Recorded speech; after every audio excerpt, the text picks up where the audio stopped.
PSG, one of the teams you would probably have expected as kind of a matchup to get out of play-ins as a perennial powerhouse. Yeah, absolutely. I think a lot of people's pick'ems are going to be very upset with this particular matchup. I think a lot of people would have said BDS and PSG to get out. But with all the bans coming in, one tree was banned, one shall be received. Therefore, they get the Maokai on the side of PSG. It opens up a pretty big kind of hole right now, because if I know something from PSG, Maple on Jace is kind of disgusting. He played a ton of Jace in the regular season of Summer.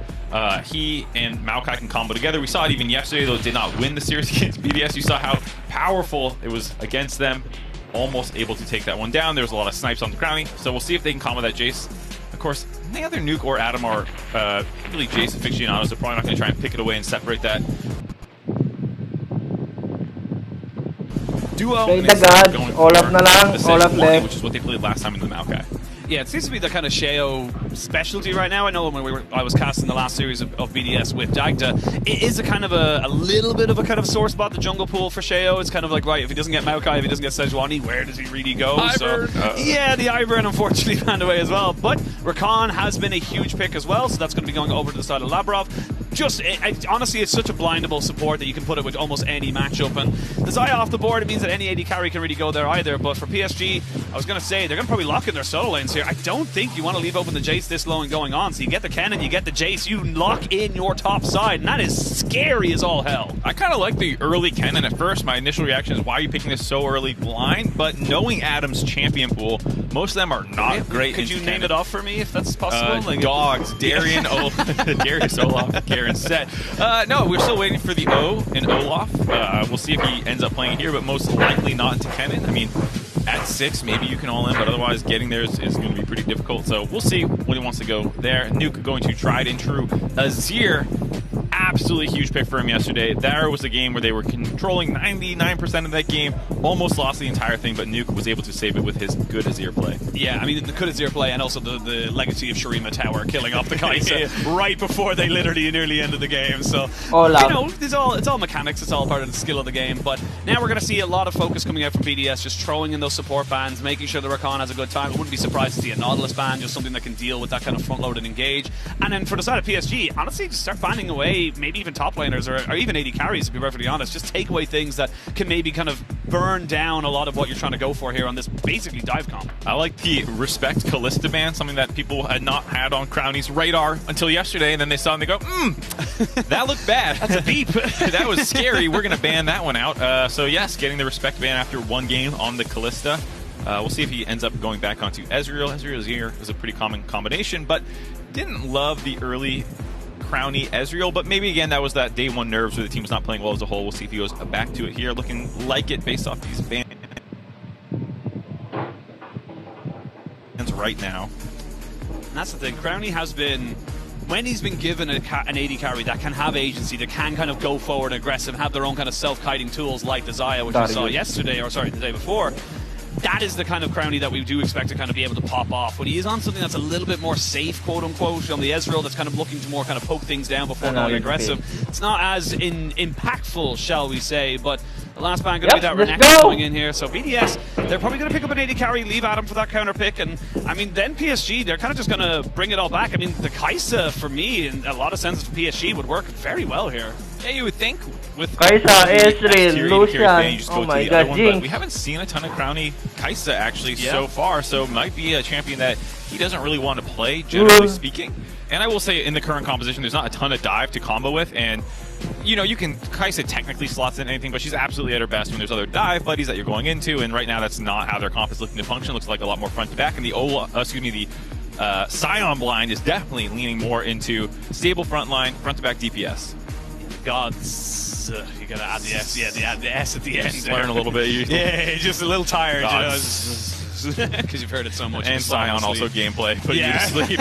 Straight up, honestly. But, well, we'll see now the Alistar locked in here, so it's kind of adding into that kind of front-loaded engage. You're going to go in with the Alistar, maybe even have a flank with the Kennen, and just kind of come in from all sides. The kind of AoE advantages you have with these ultimates from PSG is kind of nuts right now. And See what they want to try and put in. The Kaisa would make a lot of sense here for them as well, just to kind of, again, just add in someone who could just all in and just try and blow up a character. Yeah, I think Kaisa and Jace combo together well because both have long-range skill shots that you can land and chunk people up at the start of fights, but Jace with Duskblade going hammer form, assassinating someone and using that intangibility to run out is often a really good combination that Kaisa can also follow up on, and we see this Zeri locked in after a continual round of nerfs, still pops into the meta here and there, and makes some sense, like we said, playing more front to back in this team composition.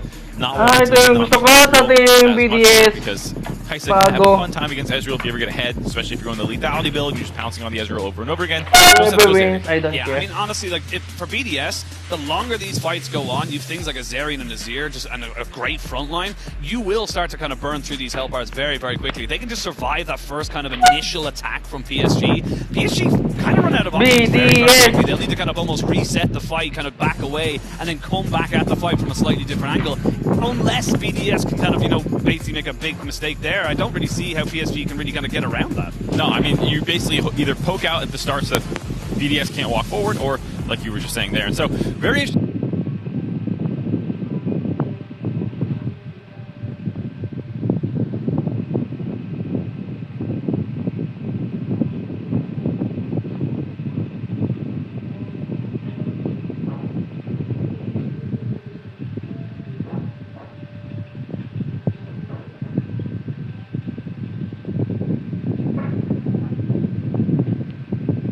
Game one is a best of 5 here, but it was rest of best of 3s until play-ins until now, so the advancement matchup to see who goes to Swiss stage will be decided here, and both teams opting more standard, get a feel, see how the enemy team's playing before you make your bigger adjustments in game 2. Absolutely, and look, which is stronger? LEC's 4th seed performance at Worlds or BDS in a lower bracket kind of run? That's the kind of question we got to come out of here right now, because this is something that is going to be very much watched by a lot of different people. I think a lot of spectators expecting both these teams to make it. Now only one can, so you got to put your best foot forward. You got to start off the way you want to carry on. For BDS, they have to make sure they hit the ground running.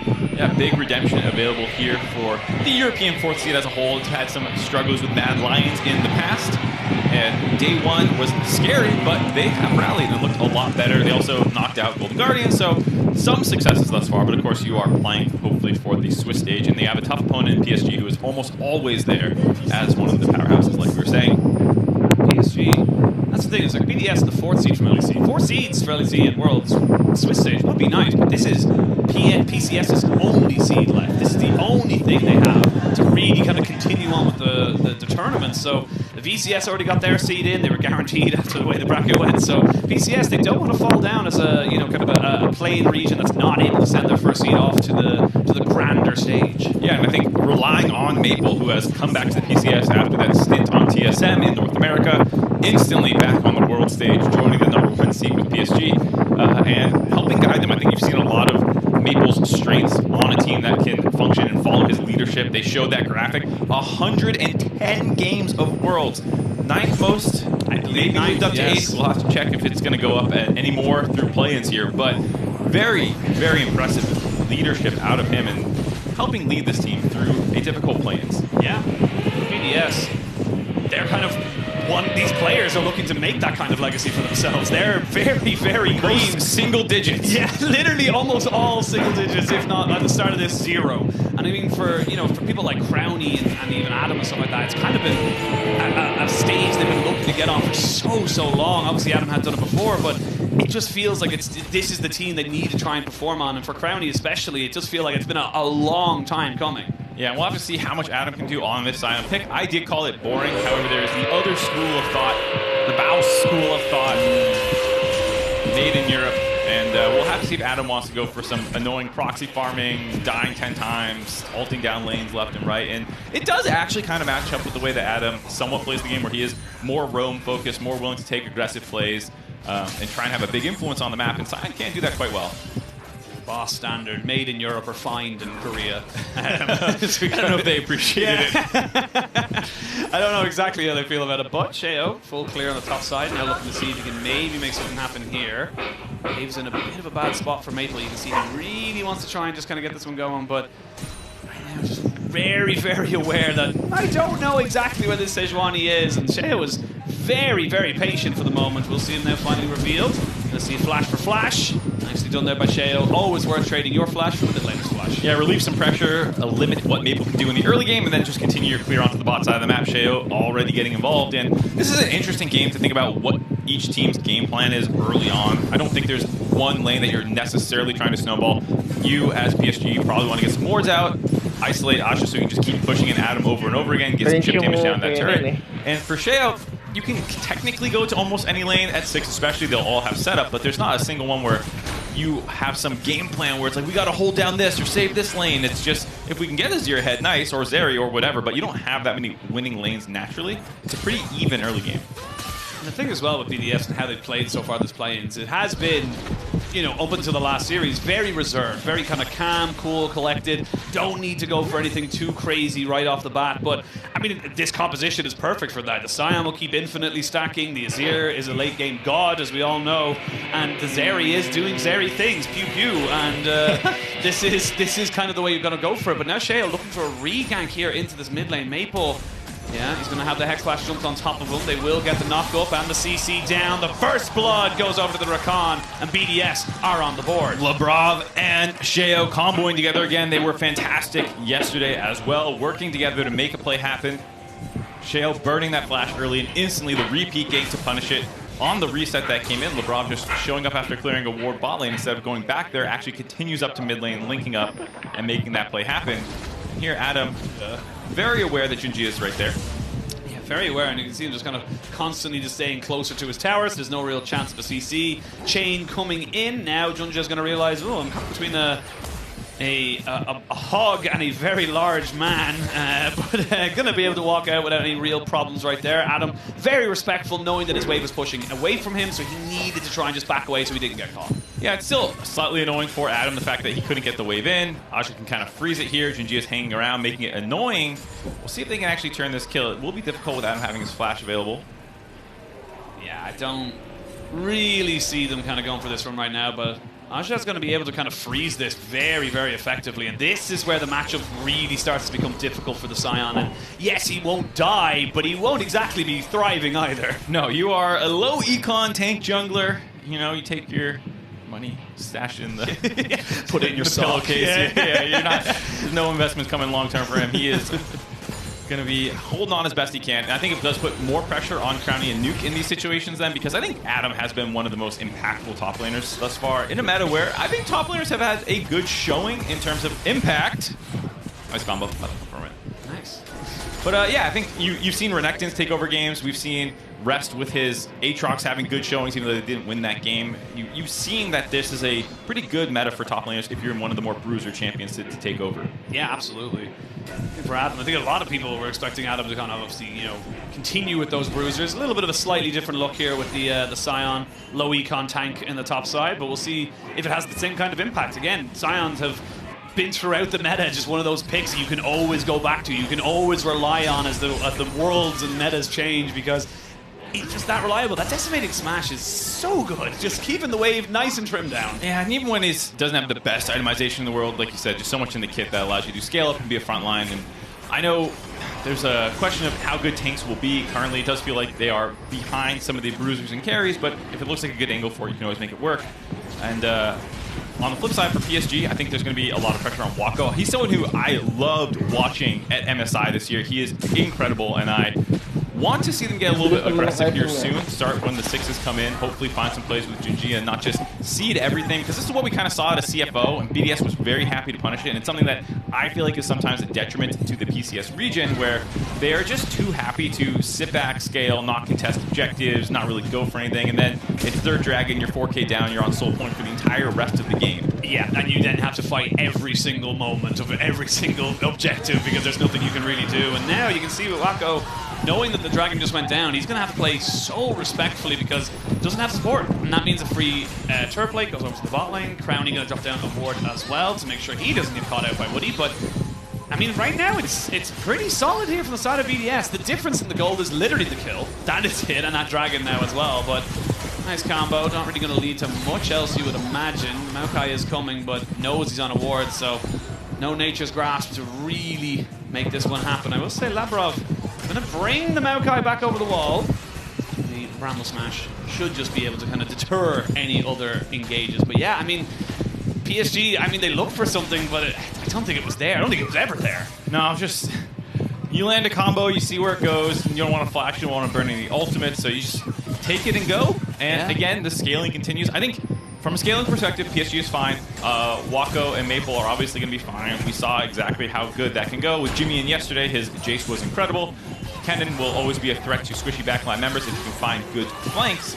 But BDS is a very, very good team around objectives. They're willing to have proper setup, start them, force you into them. And again, we'll have to see if PSG ever wants to get aggressive prior to that. It is still only 8 minutes, and here they are starting off their own objective.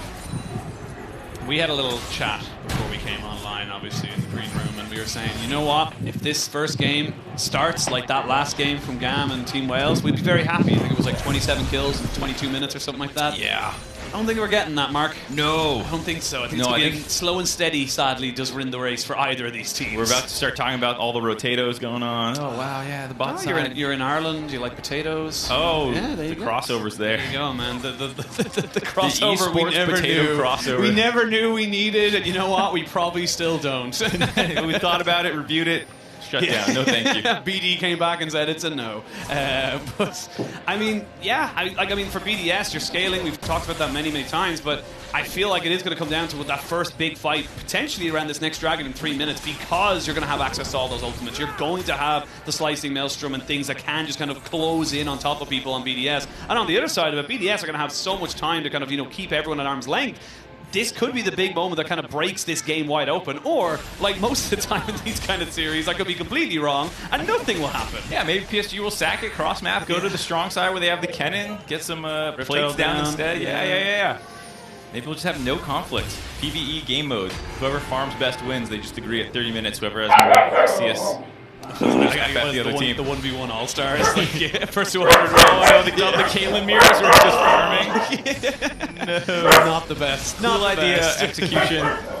They definitely should have banned certain things, just like holistically. It's like, these are not allowed. Gamers are very sweaty, and they will find the optimal way to play, regardless of how interesting it is for viewers. It's a fun game mode. No, it is not. It is Caitlyn farming. All-Stars is a fun event sometimes. I like the tandem mode. That was fun. Yeah, the arena? Yeah. I like that kind of 2v2 kind of setup. Hopefully we get it back soon. That was probably the best game mode we had since ARAMs got introduced.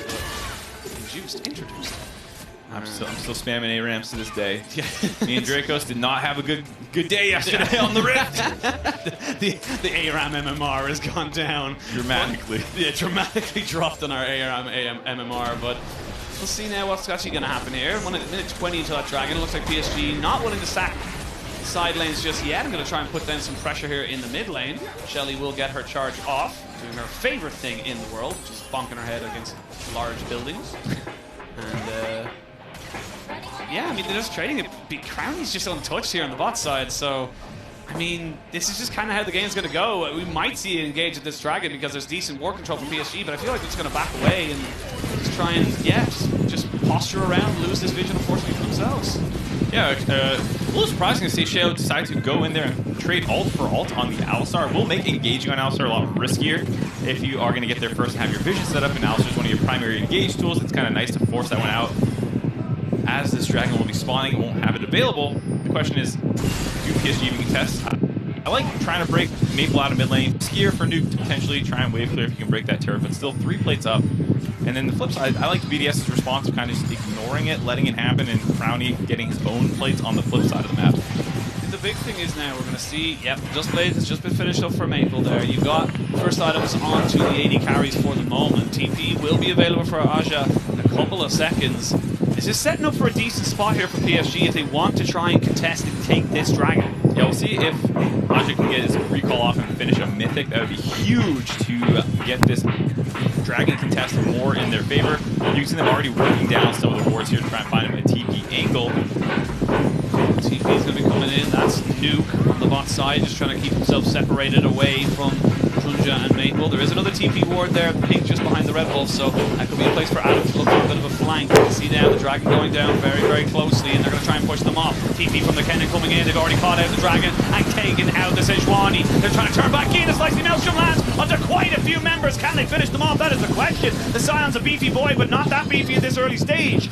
1 for none. The Dragon goes to PSG, and they felt comfortable, and they got themselves the win. A huge exhaust by LeBron basically saves the team from getting wiped there, but it's still a big win for PSG. Getting the kill onto Sheo, getting the Dragon away as well to stop this stacking. Here you can see the ultimate ridden in by Jinjia, kind of forcing the rest of BDS back because they had a really nice flank, and Woody, despite having no ultimate, still goes in there, makes the hero play, and is able to get out, set up the Kennen. And like we said, there's the exhaust stopping most of the damage from coming through. You can see maybe LeBron would have died. Adam potentially would have been a much easier chase forward if all those health bars were either gone or down at 10%. Yeah, you definitely feel like with a Kai'Sa shotgunning into the backside there, if that slicing Maelstrom does all the damage it should have done, that's a very different story. But it's now 1-1, evens on kills, evens on dragons, and it does feel like this game is just kind of scaling up a little bit more and more, but PSG know they have the tools available to them to make these plays happen. They could look for it once more again, potentially at this. Ooh, Crowny.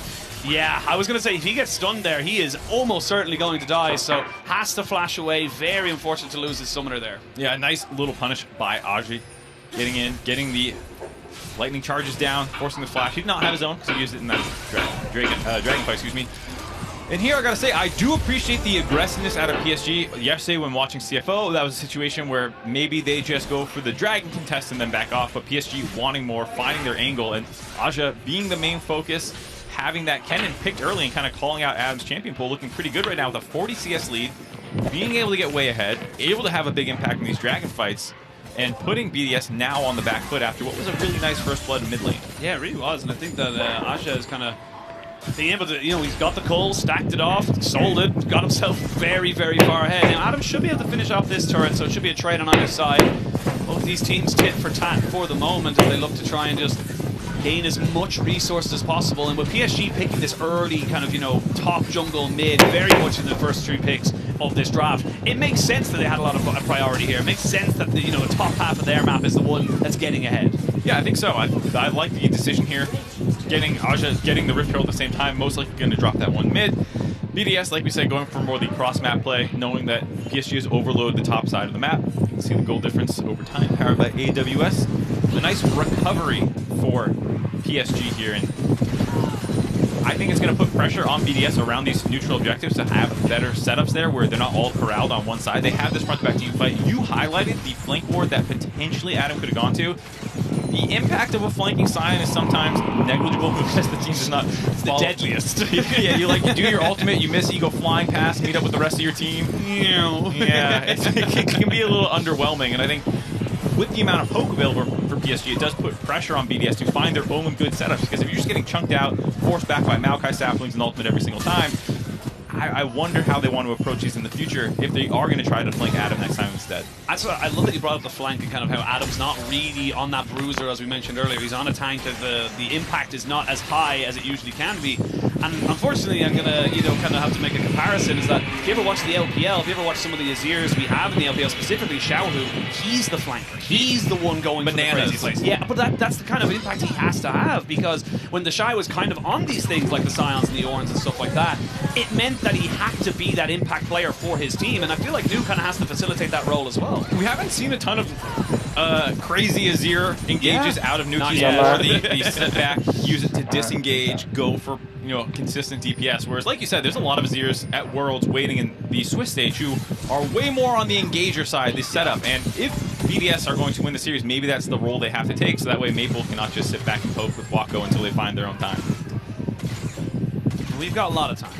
We've got plenty of time. We actually have 45 seconds of time until potentially the next fight, as the Dragon will be spawning, but start to see now where these teams want to try and highlight. I will say, Adam not finishing up his first item really does hurt right now. He really would love just to have something to kind of go for, and I will quote Jamada on this, is that gold doesn't make a big difference. Item completions change how the game is played, and that's just kind of so key when you're looking to try and contest these objectives. Yeah, I understand what Adam's doing here. You have double magic damage topside if the jungler ever comes up there, so you go your Merc Treads early, and then even grabbing the Negatron Cloak can help a ton to negate a lot of that.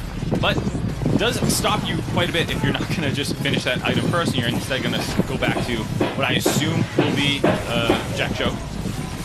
We'll have to see where he ends up going. Jack Show makes a lot of sense here, just because of you'll stack it up fairly quickly and you'll be able to stay alive while you've stacked it up, so that's kind of the value of it. But Nuke now pushing up towards this top side. Do they look to try and burn down Aja before this really goes down? He will just clear out the wave, back themselves away, which means PSG get full priority on this bot side. They'll get themselves the second dragon. There's an Ocean Soul. And I mean, look, we talked about how patient and calm BDS can be, but they seem to be a little bit behind on the plays right now, because that's a tower for a tower and a dragon. So PSG are already coming out on top of this trade. Yeah, I mean, PSG definitely have a bit of a tempo advantage just from the fact that Aja will be uncontested in side lanes and can get kind of first move if he wants it. You can see there, BDS, without the Scion having his mythic, perhaps is the reason that they are saying, okay, let's trade this. It's just second dragon, absolutely fine to give this away and continue to scale. We already talked about their scaling options are incredible. Crowny and Nuke will both become monstrous threats in the mid to late game, and they did not have the easiest angle in there. So strategically, totally understand why they played that way. Yeah, I mean, they're looking for Adam on this bot side, but he is still a Scion, so you have to be very, very careful. They're taking a hell of a chunk onto that turret, though. Should be cleared out for now. Just about keeps it alive. But I mean, we saw the level difference now between Adam and Aja, excuse me. It just feels like it's getting more and more further and further. It's 50 CS now between these two. And yes, I know we keep mentioning it, it's a tank jungler. It doesn't make that big of a difference. A massive Kennen is still scary. It's not about the Scion at that point. It's about the Zeri and the Azir having to deal with the Kennen. Yeah, and especially Labrov as well, being on point with your exhaust. If you're ever engaging and trying to set up and leaving your backline exposed, you're not in range to exhaust the Kennen. It can be a bit of a contrasting priorities where you're like, I'm the engage, I'm no longer there to peel if the Kennen goes in. So this is a lot of pressure on him, and I will say, I think LeBron has had an incredible performance so far as I caster curse him. Maybe caster curse him. Maybe he was delivering Junja to the rest of the team, but no real carries there. It was the front line fronting up. The Jack Show finally finished up there for Adam as he finally feels he has some kind of presence within this lane. But I mean, yeah, absolutely. I think Labrov has had a really solid tournament so far, has really stepped up for his team when he needed to. I'm thinking more specifically, you know, kind of being that facilitator, being the guy who needs to step up. I always think of the Brom game he had just recently there, and it just felt like he was on point with every unstoppable, or unbreakable, every single time he needed to put down the ult to kind of kite for his team.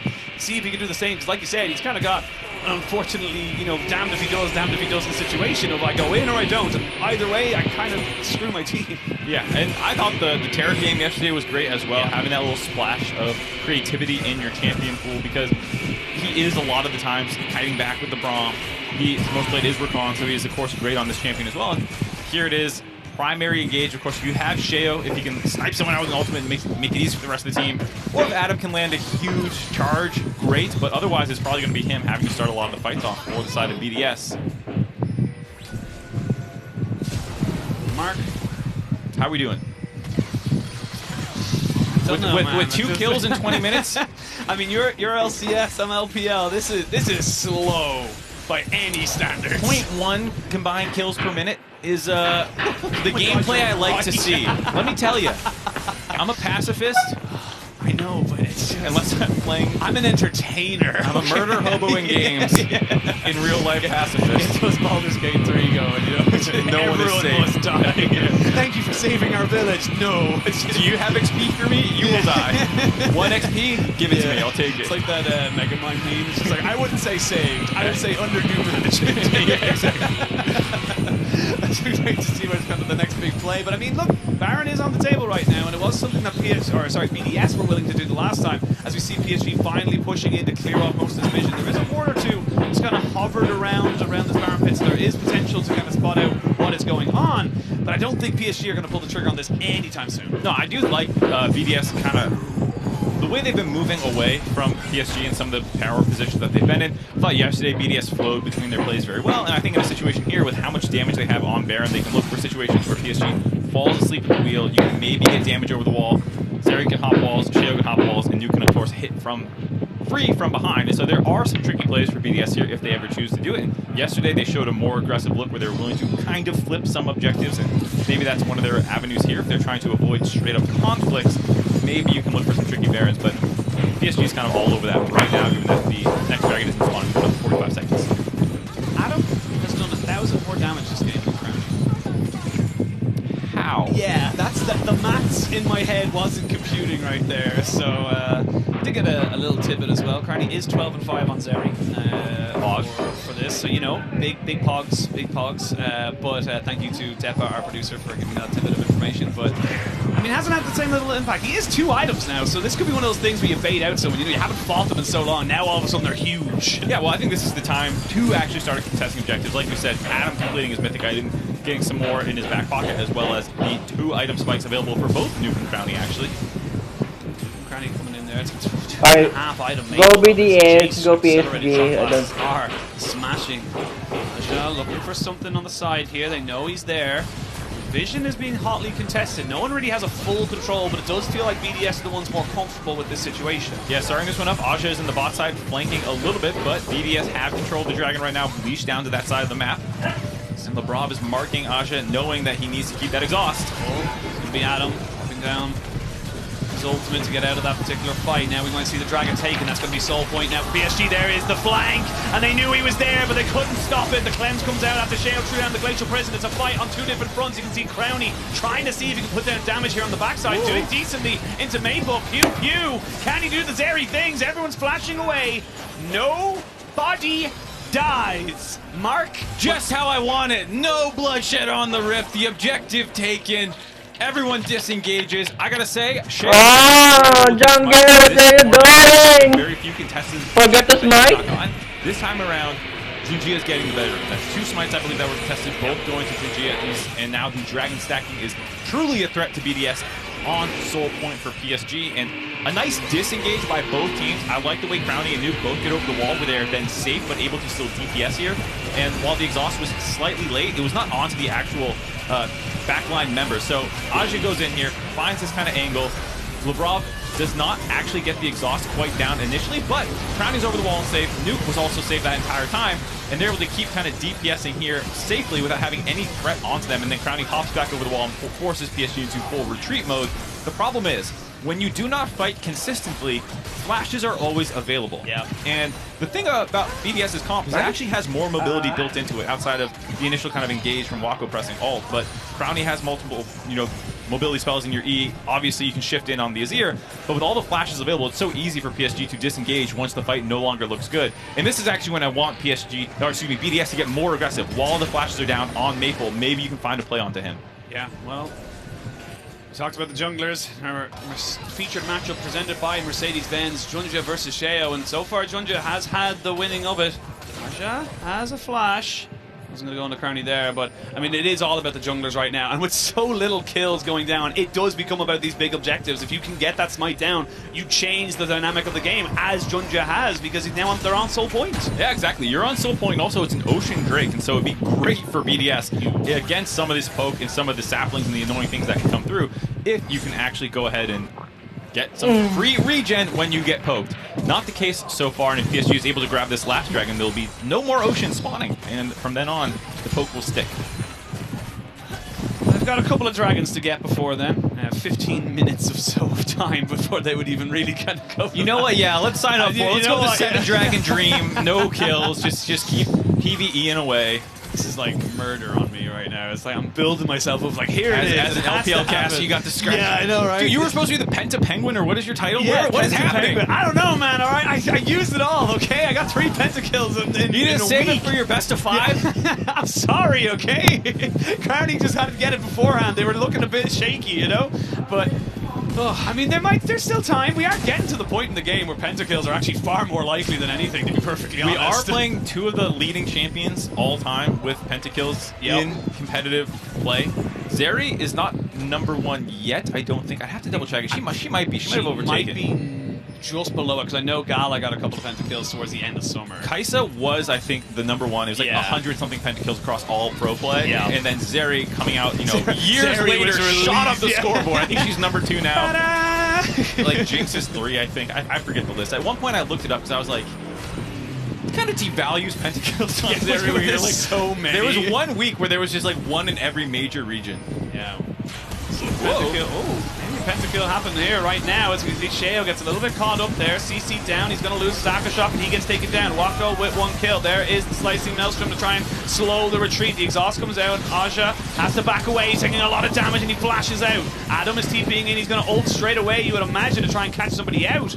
He knows he's just too far away. PSG found an opportunity. They got rid of the jungler, but there's still not really an opportunity to go ahead and take that Baron. No, PSG were feeling hungry there. If they get another kill or two, maybe that is the Baron that they could take. But again, the Nuke Azir just being so relentless with the DPS forces Aja back, chunks him out, gets the flash out, able to basically stall that Baron play with the chip damage that he returned to PSG. And so while it's a nice pick-off onto Sheo, and that is normally the most concerning member to lose around a Baron buff when the enemy jungler drops, they did enough to stop PSG. See the team fight damage there, as you just mentioned, Nuke doing exceptional work there to make sure he was keeping his team in it. Adam TP'd in and did kind zero. Of rude to put him on there, graphic and all that. That bagel is because he wasn't there. Yeah, it feels like we should have something to kind of take away champions when they're not actually involved. But now we come back in and look for a fight. Aja no flash this time, so can't really look to engage. Whoa, Junja looking a bit aggressive there and going to take a lot of damage. They shotgun on the backside. Oh no! Looking to take out Nuke. Good flash away from the Shurima ultimate, and now he's taking out Nuke. The ultimate from the Maokai keeps everybody in place, and a double kill for Wako as the Scion is now dead. Sheo running for his life. It's looking like it's going to be an ace. Not quite though, as you can see that the Sejuani should be up. No, he's been caught. Ace 5 for none. PSG, they were just as bored as we were. Wako had enough of this slow gameplay.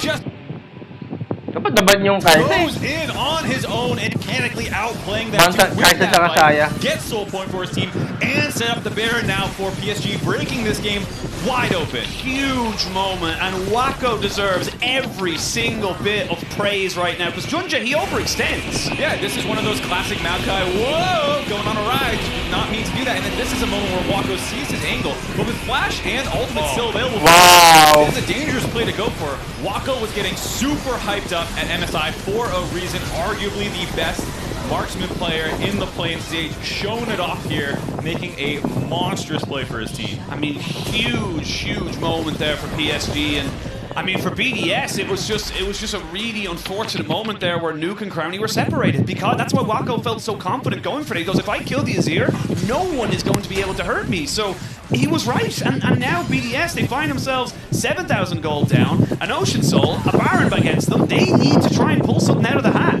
Yeah, and I can respect BDS showing up for these plays. I think there's been times where BDS is sometimes a little too inactive in the game, where they are not showing up to contest things and they're seeding objectives, or they're looking at the enemy and not going in. This time around, honestly, it's mostly been just plays the fights better. They were aggressive in the Dragon fight 2 fights ago, where they tried to chase down Kai'Sa, please, next map. PSG. And I think it's a question of do they have enough buttons for Adam to make plays. This feels like a competition that they are not able to quite execute the vision.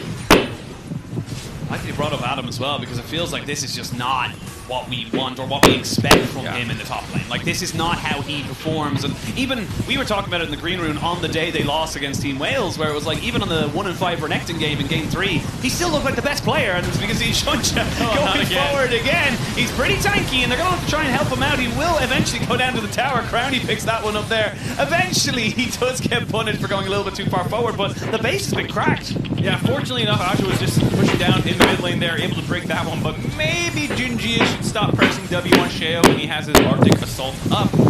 Not going to relieve quite enough pressure to force PSG back yet. Oh, Adam, he needs to try and make a play. He knows it. He tries to flash him aggressively. Nuke does eventually get away, but only to get hit by the Q, not quite going down. And you can see Wako kind of corralling them, pushing them in, saying, you can't fight me right now. I'll take a free in hit. And look at the power of the Ocean Soul. Triple Ocean Dragon putting PSG back to full after stuffing that engage for BDS. There's no need for them to back off here, despite being in a 4v5 situation. They grab the mid inhibitor on the tail end of that, and they're just going to keep pushing.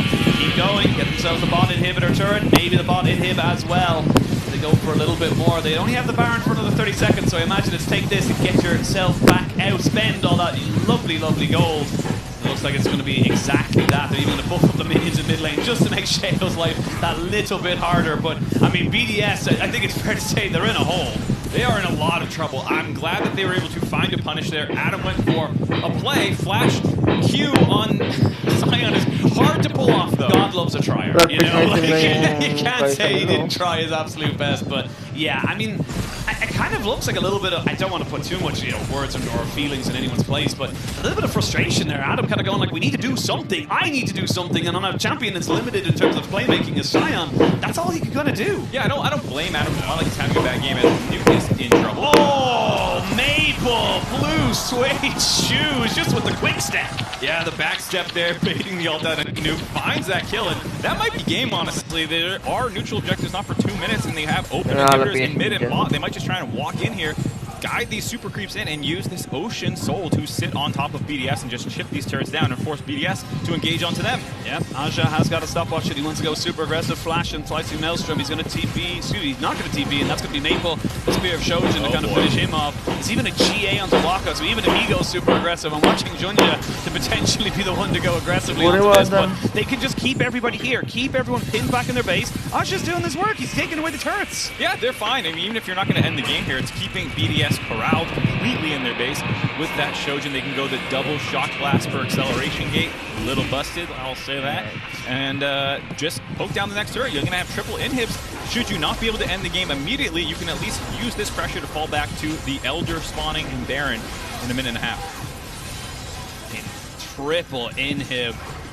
I don't even think they'd want to try and maybe even try and flip it. They want to try and end the game right here, right now. It's going to be on to Sheo and Adam, or Adam now gets caught. He's going to try and have to run away from this one here. I don't think he's got the health bar. He does not. He's fallen. And the rest should fall with him. They haven't got a mini wave just yet on that second tower, so we have to wait a little bit longer. Adam trying his absolute best, but the towers have gone down. The turrets are dead. The slicing Maelstrom is just perfect. And they're going to be able to jump on the Crowny. Wacko goes wacky, but it won't change the result. He gets shut down. It's a nice little reprieve there for BDS and Crowny, but at the end of it all, PSG, they look comfortable. They looked good. There was